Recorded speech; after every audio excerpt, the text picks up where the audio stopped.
di Tips Dong di sini. Di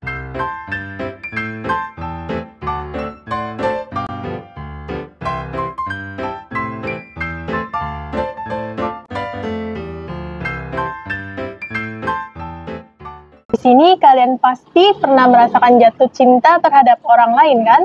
Dan kalian merasakan deg-degannya pada saat ketemu orang yang kalian sukai, berbunga-bunga hatinya, senyum-senyum sendiri. Semua hal yang kalian rasakan itu adalah mencintai seseorang. Karena kemarin kita sudah membahas bagaimana caranya mencintai diri sendiri, pada segmen kali ini kita akan membahas tentang bagaimana sih caranya mencintai orang lain. Karena kalau mencintai orang lain itu tinggal mencintai aja ya. Perlu ya belajar mencintai orang lain? Iya, jawabannya perlu banget. Sebenarnya untuk mencintai orang lain, kamu nggak bisa sembarangan, semena-mena, atau asal. Karena orang yang kamu cintai itu adalah manusia, bukan barang.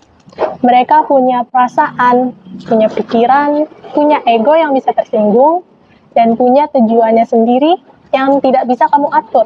Nah, mencintai seseorang bisa menjadi ungkapan isi hati terdalam, sekaligus bentuk rasa syukur bisa mencintai dan dicintai orang lain. Banyak yang bilang jatuh cinta dan mencintai seseorang merupakan satu di antara perasaan yang paling indah. Katanya itu akan mengubah duniamu 180 derajat.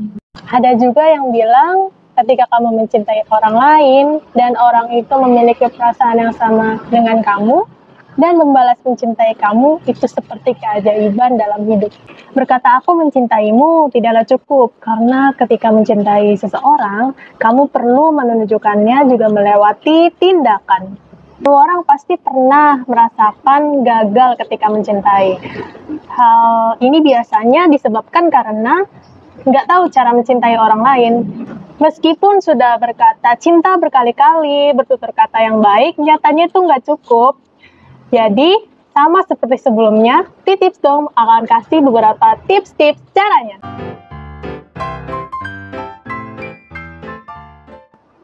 Tips yang pertama, terima dia apa adanya.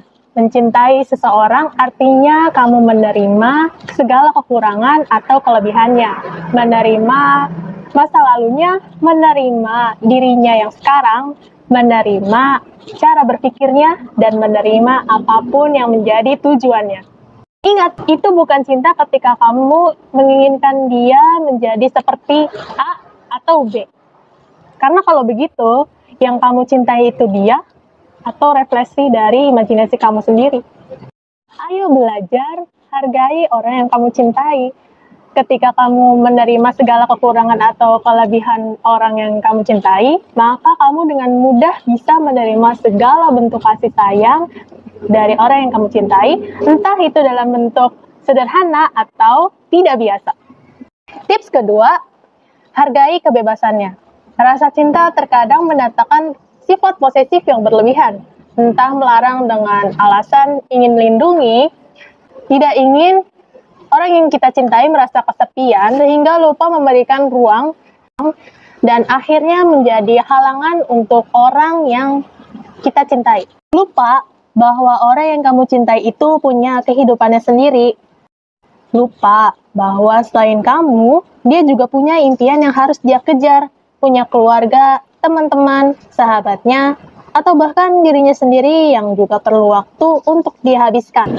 Iya, setiap orang punya privasi dan kebebasannya sendiri, punya waktu untuk healingnya sendiri, punya waktu untuk mengeksplor banyak hal yang gak cuma tentang kamu. Jadi, hargai ya. Tips ketiga, dengarkan dan hargai pendapatnya. Perbedaan pendapat masih menjadi salah satu hal terbesar dalam rusaknya suatu hubungan. Aku maunya gini loh, kamu apa nggak bisa gini juga? Apa bagusnya sih itu? Jelek! Kayak gini aja, nggak usah gitu.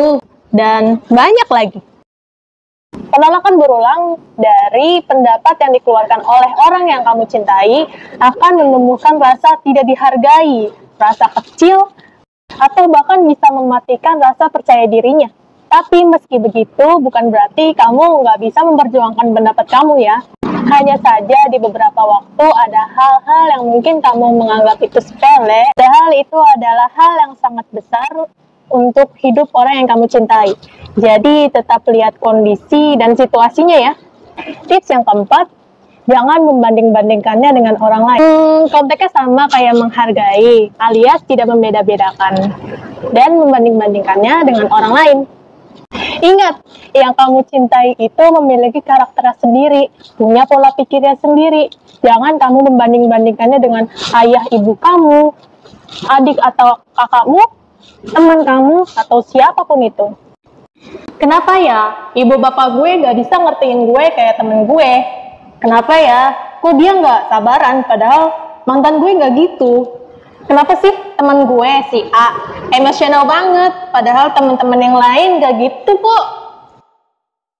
Jangan, dia ya dia, orang tua kamu ya orang tua kamu, pacar kamu ya pacar kamu, mantan kamu apalagi ya mantan kamu. Daripada mau ngebandingin mereka yang sudah pasti akan menyakiti dan mungkin mematikan rasa percaya dirinya, ada kok caranya. Kalau emang butuh pengertiannya, bisa kok diomongin dengan cara yang baik-baik, tapi dengan kepala dingin dan alasan yang pasti ya. Tips kelima, mendoakan kebaikannya. Ada yang bilang, kalau salah satu cara mencintai paling indah adalah dengan mendoakan kebaikannya.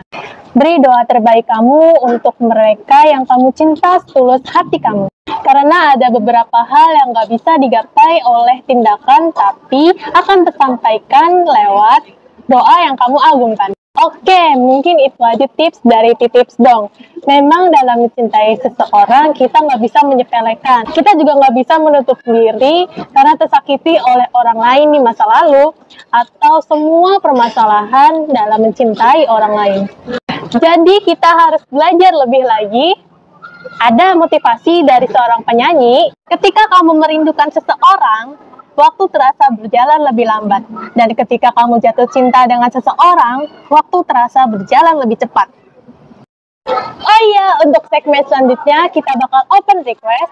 Jadi buat kalian yang pengen cerita, curhat, pengen tips-tips ala Titips Dong, kalian bisa kirim email ke titipsdong@gmail.com di sini ya. Oke, sampai jumpa di segmen selanjutnya. Dan aku tunggu cerita dari kalian ya. Titips Dong, tips-tipsnya dong. Aku Puspa, Jane.